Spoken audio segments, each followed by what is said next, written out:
Hi, my name is Goldie McQuaid. I'm a research assistant professor at George Mason University. I'm presenting work on anticholinergic medication use and associations with cognitive decline among autistic adults with higher support needs. This work was prepared with my colleagues listed here, who are at Drexel University and the George Washington University. I want to give a very brief overview of what I will discuss. I'll first give some background to provide context for our study. Specifically, I'll give some background on certain medications and how they can impact the brain and cognition, including how they can impact risk for dementia in older adults, and why these impacts may be especially important to consider for autistic adults. I'll then discuss our study and its findings. Finally, I will discuss two questions concerning how our results translate to impact the community. Acetylcholine is a neurotransmitter, or a chemical that plays a role in how nerve cells communicate in the body, including the central nervous system. Acetylcholine plays important roles in brain functions like learning and memory. Acetylcholine, and more specifically dysfunction within the cholinergic system in the brain, is implicated in aging-related cognitive decline and in disorders like Alzheimer's disease. For instance, in mild cognitive impairment and in Alzheimer's disease, atrophy of cholinergic neurons in the basal forebrain is attested. Because of the hypothesized role of acetylcholine and the cholinergic system in Alzheimer's disease, medications used in the management of symptoms of the disease target the cholinergic system, preventing the breakdown of acetylcholine. Whereas medicines used in the management of Alzheimer's prevent the breakdown of acetylcholine, thereby making acetylcholine more available in the brain, many common medicines block the action of acetylcholine. Because of this, these medicines are described as having anticholinergic, or AC, effects. Medicines with anticholinergic effects include many commonly used prescription medicines, like medicines used to treat depression, anxiety, and epilepsy. AC medicines also include common over-the-counter medicines, like those people may take for seasonal allergies, insomnia, or stomach problems like acid indigestion. Moving to the rationale for our study, evidence indicates that autistic adults have elevated rates of delirium and dementia, and early onset Alzheimer's disease, delirium, and other cognitive disorders. Autistic adults also self-report elevated levels of cognitive decline. We do not yet know what factors may be associated with these adverse outcomes. Given what we know about AC medicines and their associations with cognitive decline among older adults in the general population, we believe it is particularly important to understand the use of these medicines in autistic adults. There may be reason to think that autistic adults are exposed to higher levels of AC medicines, and that this exposure begins earlier in life. Relative to the general population, autistic people have elevated rates of medical and psychiatric conditions across the lifespan that may increase their exposure to anticholinergic medicines.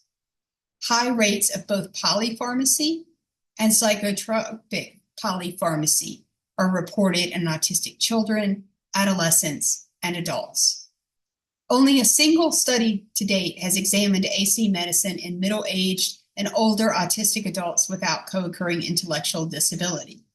This study showed high rates of AC medicine use and associations with concurrent self-reported memory difficulties and cognitive decline at 2-year follow-up among autistic adults without higher support needs. To date, only a single study has examined AC medicines in autistic adults, and none has examined AC medicine use in autistic adults with higher support needs. Thus, our study aimed to characterize anticholinergic medicine use in a sample of autistic adults with higher support needs, and to examine associations of AC medicine use with cognitive and behavioral changes that are linked with cognitive decline. Caregivers of autistic adults with higher support needs were recruited from Simon's Powering Autism Research, or SPARCS, research registry using the Research Match service. The overall study sample was comprised of 512 autistic adults ranging from 18 to 68 years in age, with a mean age of about 31 years. Approximately 79% of the sample was assigned male sex at birth. Current prescription and over-the-counter medication use of autistic adults was entered into a free text field. Caregivers also completed the second part of the D-SQUID, a 43-item observer-rated measure that queries cognitive and behavioral changes associated with cognitive decline in persons with an intellectual disability. This measure's scoring documents changes in cognition and behavior, probing for new or worsening symptoms, where higher scores indicate more of such caregiver-reported symptoms. Caregivers also reported demographic information about the autistic adults, including sex assigned at birth and age. Each medication reported was coded for anticholinergic potency using a recently updated anticholinergic load scale. Medicines with no anticholinergic effects were coded as 0. Those with low, moderate, and high effects were coded as 1, 2, and 3, respectively. Using these codings, 2 indices of anticholinergic potency were created. First, a total AC score, which is the sum of AC potency across all medicines reported. Second, a dichotomous categorization, indicating whether or not a participant had a total AC score of 3 or greater, a cutoff identified in the literature as reflecting a clinically meaningful level of anticholinergic burden. In addition to providing a descriptive characterization of AC medicine use in the sample, we used hierarchical linear regression modeling to examine associations of AC medicine use with cognitive and behavioral changes associated with cognitive decline. Separate regression models used the AC total score and a dichotomous variable based on the AC score of 3 or greater as predictors of interest after controlling for potential effects of age and sex assigned at birth. As visualized in the pie chart toward the upper left here, 2/3 of the sample were taking at least one AC medicine. And as visualized in the lower right chart, nearly 1/3 of the sample had an AC medicine score of 3 or greater, which is the cutoff discussed in the literature as indicative of clinically meaningful AC burden. Here we show a count of the most common AC medicines reported for the sample. Antidepressants and antipsychotics were the most common AC medications reported. Antihistamines were also common.